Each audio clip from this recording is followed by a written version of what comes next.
자, 그러면 이정훈 소장님하고 이민호 교수님, 신태화 교수님 이제 세 분 나오셨는데, 네, 적혀진 순서대로 네, 이정훈 소장님이 좀 먼저 말씀을 해주시면 어떨까 싶습니다. 네, 부탁드립니다. 네. 예, 오늘 좋은 자리에 초대돼서 좋은 발표 내용을 잘 들을 수 있어서 굉장히 좋은 시간이었던 것 같습니다. 코비드 19 이후 산업의 어려움에 대한 이야기가 굉장히 많이 나왔는데요. 사실 그것과 관련된 실증적이고 구체적인 경영 실태에 대한 조사는 굉장히 아쉬움이 사실 많았었습니다. 그래서 그런 차원에서 오늘 이야기를 많이 들을 수 있었는데요. 외식업의 경영 실태와 관련된 대표적인 조사가 농림축산식품부에서 농촌경제연구원에 의뢰해서 지금 6년째 진행하고 있는 외식업 경영 실태 조사라는 보고서가 발행이 되고 있습니다.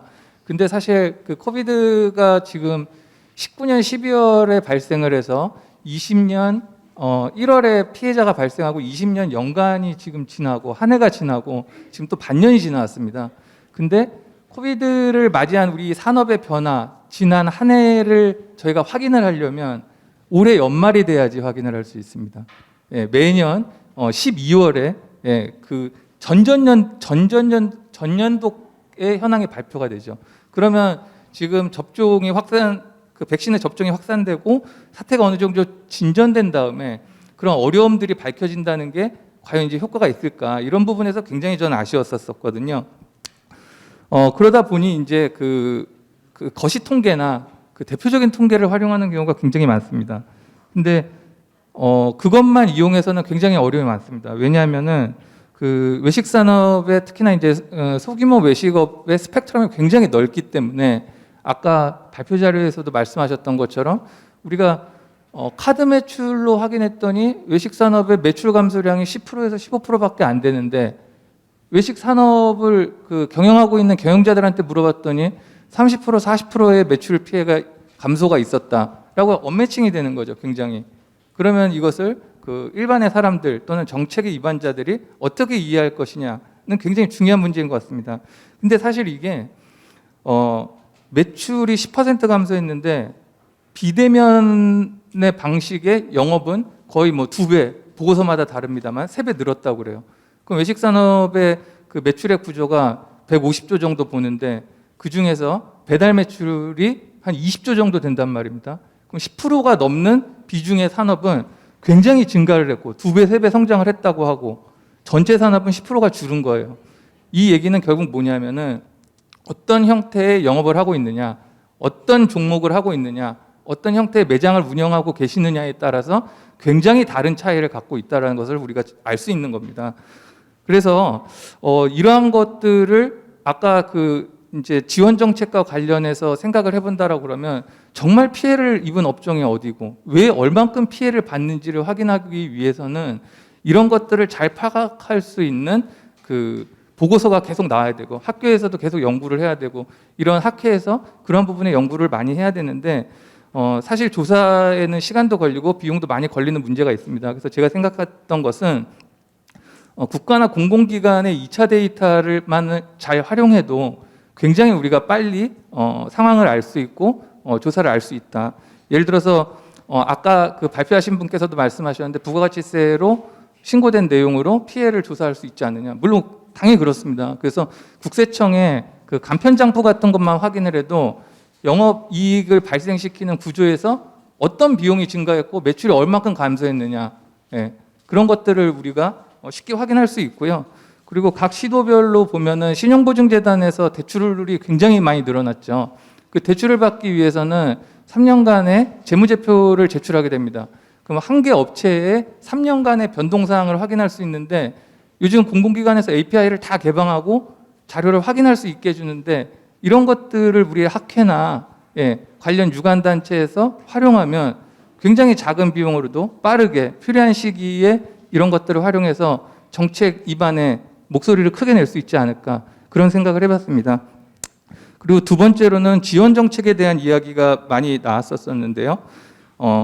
지원 정책하면 이제 첫 번째로 보편 지원에 해당하는 내용과 선별 지원을 생각할 수 있는데 보편 지원을 우리 산업의 입장에서 생각해 보면 전 국민에게 뿌려진 지원금이 피해를 입은 업종의 소비 진작으로 이어졌느냐, 이제 굉장히 중요한 문제죠. 우리 입장에서는.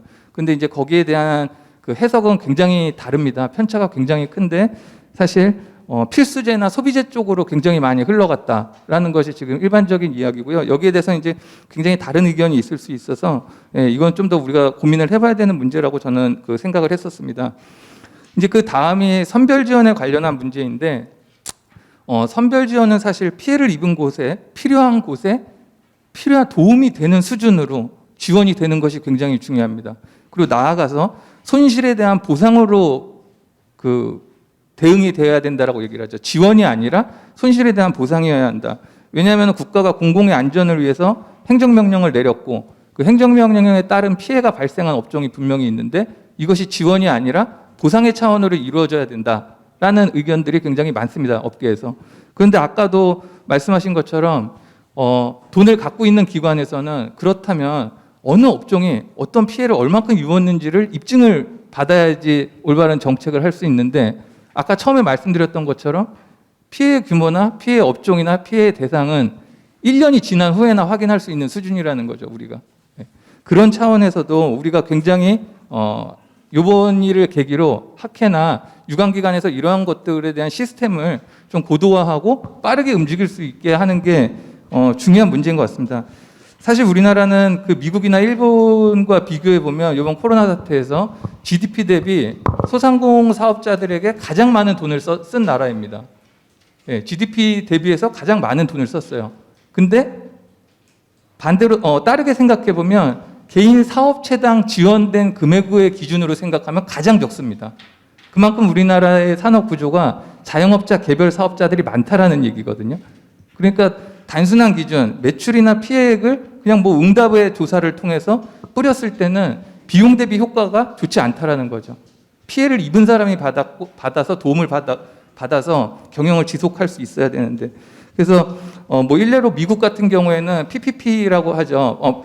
페이지 프로텍션 프로그램이라는 걸 합니다. 그래서 사업자가 직원들의 인건비를 주거나 임차료를 내거나 이제 그런 것들을 하는데 쓰인 비용에 대해서 실비를 기준으로 정부에서 지원을 해서 사업을 지속할 수 있게 해주는 그런 프로그램을 운영을 하는데 우리나라도 그런 정보가 잘 확인이 된다면 충분히 가능한 프로그램이 아닐까 그런 생각들을 해봤습니다. 네.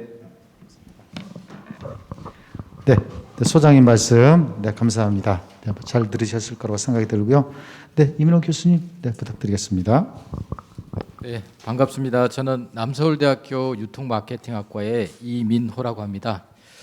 아마 우리 회장님이 저를 이제 이 토론을 부탁하시면서 요청하신 게 뭘까 생각을 해봤습니다. 제가 2019년부터 2020년 7월까지 미국에서 가장 물가가 비싼 실리콘밸리 지역에서 연구년을 다녀왔습니다. 그래서 거의 반년은 제가 3월 달부터 한 6개월 동안은 집에만 있다가 왔습니다. 뭐 올 수도 없고 왜 그런가 하면은 딸아이 교육 때문에 온라인 교육이라도 하고 와야 되기 때문에 6개월 동안 있었고요. 그리고 뭐 그곳이 이제 물가가 비싸다고 하는데 잘 안 와 닿겠지만은 돌솥 비빔밥 하나에 3만 원 정도 합니다. 우리나라 돈으로. 네, 그래서 저는 이제 오늘 토론하면서 우리 이성우 대표님 발표하신 자료를 제가 받아서 어떤 내용을 말씀드릴까 고민하다가 현재 미국에서의 어떤 재난지원금이 어떻게 지급되고 있고 그다음에 또 재난지원금의 효과에 대해서도 말씀을 해주셨는데 그 내용에 대해서 추가로 제가 또 뭐 여러 조사를 하다 보니까 나오는 내용도 있고 해서 알려드리고 그리고 이제 세 번째는 이제 미국 같은 경우도 보면은 아까 우리 이성호 대표님 말씀해 주셨지만은 미국의 경우 레스토랑에 대해서만 지원을 해주는 제도가 있습니다. 그런데 그 지원을 해주는 게 전년 대비 매출액에서 얼마만큼 차이가 나느냐에 따라서 지원을 해주고 있거든요. 거기에 대해서 좀 간단하게 말씀을 드리겠습니다. 먼저 제가 미국에 있을 때 재난지원금을 받는 걸 봤습니다. 근데 그 당시는 미국은 셧다운 상태입니다. 아무도 밖에 못 나가게 했거든요. 마트만 갔습니다. 그래서 저는 코스트코에 가면은 한 번 갈 때 100만 원치 우리나라 돈 100만 원이라면 어마어마하지 않습니까? 100만 원치를 사고 한국 마켓에 가서 50만 원치를 사고 하루에 그렇게 샀습니다. 근데 그때 당시 아무도 못 나가는데도 불구하고 소비 활동을 할 수 없음에도 불구하고 미국의 경우는 $1,200를 개인한테 지급을 했습니다. 근데 대신에 소득이 1인당 1억이 넘어가게 되면 지원을 하지 않습니다. 실리콘밸리 지역 같은 경우는 뭐 워낙 돈을 많이 버는 분들이 많아가지고 지원받지 못하는 부분들도 있지만은 어려운 분들한테는 굉장히 그게 많이 도움이 된 것 같습니다. 그리고 2차로는 제가 올 때쯤 되니까 또 600불 또 준다 그럽니다. 그리고 최근에 또 보니까 1,400불을 갖다 또 준다. 이게 다 개인한테 지급되는데 우리나라는 제가 들어올 때 보니까 3인 가족으로 80만 원을 갖다가 지급한다라고 해서 저도 막 신청을 했는데 오니까 저는 안 준다고 하더라고요.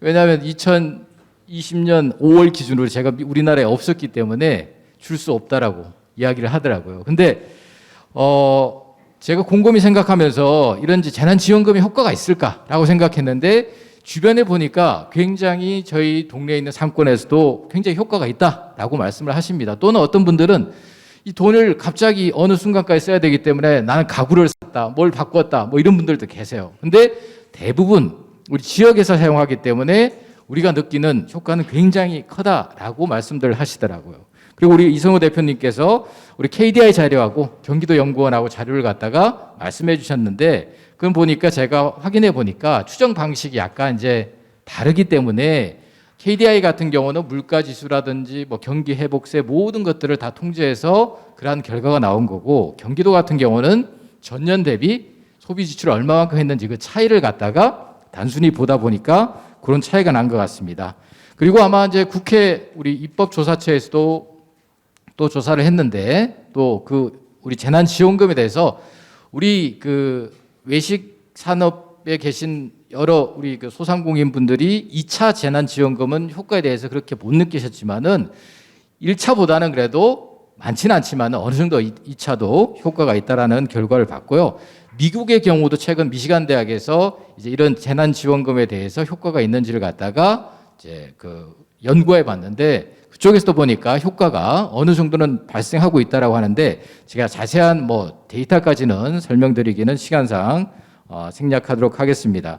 그리고 세 번째 이제 영업 손실 보상금 같은 경우는 저는 우리 이제 외식 중앙회나 관련 뭐 기관 우리에서 이것과 관련돼서 굉장히 많은 노력들을 하고 계시다라고 판단을 하고 있지만은 보니까 얼마 전에 소급 적용 조항 없이 우리 그 산자위 소속의 중기위원회가 어디서 이게 통과가 됐더라고요. 그래서 이렇게 되면은 이제 그 법이 이제 통과가 되고 나서 3개월 후부터 시작되는 이제 어떤 그 영업 손실에 대해서 보상을 해주는데 그 이전은 어떻게 할 수가 없지 않습니까? 그래서 이제 민주당에서는 일괄 그 어떤 뭐 지원금 형태로 주겠다라고 하는데 사실 그걸 산정하거나 이런 뭐 계산하거나 하는 것들이 굉장히 복잡하기 때문에 사실 여러분 우리 그 외식에 계신 분들께서 생각하시는 만큼의 보상금을 받지 못하실 수도 있거든요. 그래서 조금 이제 관련 기관들이나 우리 학회에서 이러한 부분에 대해서 좀 적극적으로 노력을 해야 되지 않을까 생각합니다. 그리고 미국의 경우는 아까 말씀드렸듯이 기금 방식으로 하는데 여기는 업소당 최대 5만 불입니다. 5만 불. 5만 불이 아니라 500만 불입니다. 그리고 뭐 프랜차이즈 같은 경우는 1,000만 불까지 지원을 해주는데 기금이지만은 목적에 맞게 활용을 하면은 돈을 갖다가 갚을 필요가 없습니다. 저희 나라도 또 이러한 방식도 한번 고민을 해봐야 되지 않을까. 그리고 이제 지원할 때도 아까 말씀드렸듯이 2020년 총 매출 대비 매출하고 2019년 매출하고 차이를 이용해서 지원을 한다라고 하고 있습니다. 그다음에 이제 저는 원래 외식 우리 경영학회에 이제 관련돼서 같이 연구를 하고 한 지가 그렇게 오래되지 않았지만은 그 이전에는 제가 중소기업 학회에서 임원도 하고 지금까지 계속 활동을 하고 있습니다. 근데 제가 바라봤을 때 중소기업 중앙회 같은 경우는 최근에 국회의원도 배출했죠. 그다음에 중소기업 학회장을 하게 되면은 중소기업 예전에 청장을 가는 그러한 코스였습니다. 그래서 엄청나게 많은 교수님들이 그 회장을 하려고 노력을 하고 있었습니다. 근데 보니까 이것도 보면은 다 해당되는 목소리를 갖다가 어떻게 하면 표출할까라는 고민에서 그러한 형태로 이렇게 돼 있는 걸 갖다가 봐왔는데요. 우리 이제 외식 중앙에도 있고 외식 산업 연구에도 있고 하는데 제가 봤을 때는 그런 부분들을 갖다가 사실 그 밑에 있는 소상공인 연합회하고도 연결되는 걸 사실 많이 보지 못했어요. 우리 이성호 대표님이 말씀해 주셨듯이 사실 이런 부분들을 갖다 조금 더 정책적으로 노력을 하는 게 필요하지 않을까라고 생각됐습니다. 그리고 이제 아까 우리 이성호 대표님 사실은 그 네이버 블로그도 보고 그다음에 제가 네이버에 보면은 이제 빅데이터 분석한 데이터 랩을 갖다가 한번 쭉 봤더니만 2020년 8월 21일에 방송이 됐더라고요. 근데 8월의 매출도 아무리 지금 이 코로나 시국에도 보니까 올라가질 않아요. 정부에서 사실 이러한 부분들에 대해서도 적극적으로 조금 감안하고 고려하고 정책을 입안하는 데 고려를 해야 되는데 그렇지 못한 부분들이 있는 것 같습니다. 어쨌든 이번 기회에 이런 학회라든지 또는 저희들 관련되어 있는 기관에서 조금 더 노력해서 우리 외식 관련되어 있는 우리 소상공인들을 위해서 조금 더 노력할 수 있는 기회가 됐으면 좋겠습니다. 네, 감사합니다. 네, 감사합니다. 네, 이민호 교수님 소중한 말씀 고맙습니다. 네, 신태화 교수님, 네, 부탁드리겠습니다. 예, 안녕하세요. 반갑습니다. 백석예술대학교 신태화 교수입니다. 먼저 이제 3부가 예정되어 있는데 시간이 많이 딜레이에 대해서 앞에 좋은 말씀 많이 해주셨기 때문에 간단하게 제가 좀 말씀드리겠습니다. 먼저 바쁘신 가운데 자료 준비해서 기조연설과 주제 발표해 주신 우리 교수님, 또 연구원님, 대표님 감사드리고요. 저는 이제 이 코로나 시대, 지금 언택트 시대에 우리가 예전에는 뭉쳐야 살고 흩어지면 죽는다 그랬습니다. 그런데 지금 언택트 시대에는 흩어져야 살고 뭉치면 죽습니다. 근데 오늘 제가 이제 여기 외식 중앙에 관련돼서 잠깐 보니까 제가 찾은 자료하고 조금 달라요. 그래서 우리는 다시 뭉쳐야 되겠다. 이런 생각이 많이 들었습니다. 지금 외식 중앙에 아까 보니까 한 41만 되는데 사실 저 외식업에 지금 한 66만 정도 되는 알고 있습니다. 그래서 그 중에서 이제 한 56만 85.5%가 5인이야. 이런 소장인데 그 66만이면은 가입자가 아까 대표님이 한 41만 되죠. 그러면 24만이 가입을 안 했어요. 그럼 파워가 떨어지는 거죠. 우리 200만이잖아요. 200만이면은 전체 인구 5천만에 4%가 되나요? 4% 맞죠? 엄청난 국민 건강 정진을 책임지고 있습니다. 의사 13만, 의사보다 더 큰 건강을 책임지고 있는 우리 외식업계가 이렇게 어려움을 겪는다. 물론 이제 어려운 요인은 있습니다. 환경적인 요인이 먼저 왔어요. 그래서 우리가 보면은 우리가 앞에 우리 학회에서 주제도 한번 달았습니다.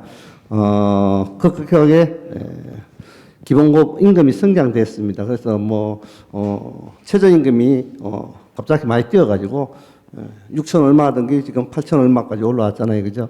그래서 이렇게 많이 뛰다 보니까 그게 1차적인 쇼크가 왔고, 그 다음에 이제 2차적인 쇼크가 이제 코로나가 왔습니다. 그런데 전혀 우리가, 우리 외식업계에서는 대응을 좀 못했지 않나 그런 생각이 듭니다. 그런데 그렇게 대응을 하려고 하면 파워를 키워야 되는데, 이렇게 미회원자가 많고 외식업 중앙에서도 물론 열심히 하고 계시겠지만은 전체적으로 대응하는 데가 더 어려움이 있지 않나 이런 생각이 저 개인적으로 들고요.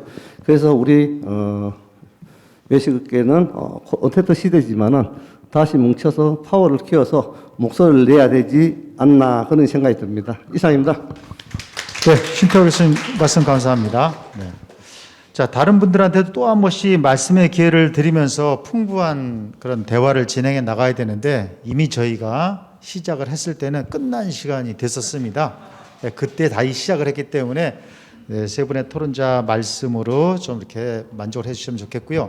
그러나 여기서 끝내긴 조금 아쉬우니까 참가하신 분들, 선생님들 중에서 딱 한 분만 조금 이렇게 느끼신 점을 말씀을 해주시면 좋겠다라는 생각이 드는데 어느 분이 조금 한 말씀 해주시면 고맙겠습니다.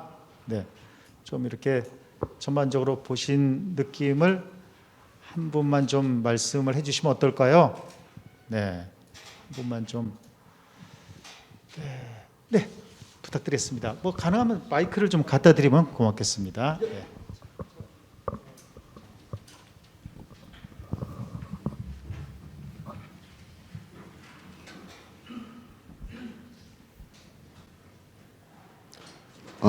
저는 그 외식업을 28년 경영을 하고 있고 또 이제 외식과 관련된 그 공부를 좀 한 바 있습니다. 오늘 주제가 너무 좋았어요. 그리고 우리 최동주 교수님께서 내놓으신 주제도 너무 감동적이었고, 다른 각도에서 그냥 제가 이제 그 경영하는 입장에서, 경영보다도 장사하는 입장에서 우리 종로 시민식당 대표님 너무 오늘 좋은 말씀 많이 해주셨어요. 너무 같은데 코로나가 닥치면서 외식업을 하는 분들이 너무 힘들었죠. 그 영업 시간도 제한을 하고 5명 이상은 안 된다. 그러니까 이제 어떤 게 보였냐면 식당 가면은 병견 올라 이런 사회적 이미지가 됐습니다. 그래서 굉장히 힘들었는데 제가 우리 학회에다가 바라는 건 뭐냐면, 또한 외식업 중앙에다 바라는 건 뭐냐면 일반 일선에서 생계 형태로 영업을 하는 분들이 대다수잖아요. 그분들의 목소리는 굉장히 작아요. 영업시간 풀어주세요. 5인 풀어주세요. 최저임금 풀어주세요. 항변할 수가 없습니다. 우리는 외식 경영학회가 산과 학이 하나가 돼야 되는데 분리가 된 느낌이 돼 있어요. 교수님들은 통계와 분석 자료 이런 것도 굉장히 대단한데 현실에는 정말 조금 공부 좀 더 해서 우리 학생들이 일반의 시점 가는데 정말 나도 가야 되겠다 이러한 전도사 역할을 좀 그런 부분으로 좀 연구를 해주셨으면 좋겠고, 여의도에 가서 외식업 중앙회가 하지 못했던 항변들을 몇몇 사람들이 모여서 시위하고 그랬습니다. 이제 그런데도 우리 학회에서는 우리 교수님들은 정부에다 항변하지 한 번 안 했던 거에 대해서 우리 학회가 조금 변해야 되지 않나. 산과 학이 분리되는 체제가 아니고 현실을 감싸 안고 가는 학회와 중앙회가 됐으면 좋겠다 하는 바람을 말씀드립니다. 네, 고맙습니다. 고맙습니다. 네, 감사합니다. 네, 오늘 발표해 주신 김삼희 연구실장님, 이성호 대표님, 정소연 박사님 정말 고생 많이 하시고 오랫동안 준비하셨거든요. 네, 다시 한번 박수 부탁드리겠습니다. 그리고 오늘 토론자 이정훈 소장님, 그다음에 이민호 교수님, 신태화 교수님도 사전에 자료를 받고 어떤 말씀을 드릴까 고민 끝에 아주 좋은 말씀을 잘 들었습니다. 이 세 분께도 박수 부탁드리겠습니다. 네, 그러면 저희 종합토론 및 질의응답 여기서 모두 마치겠습니다. 감사합니다.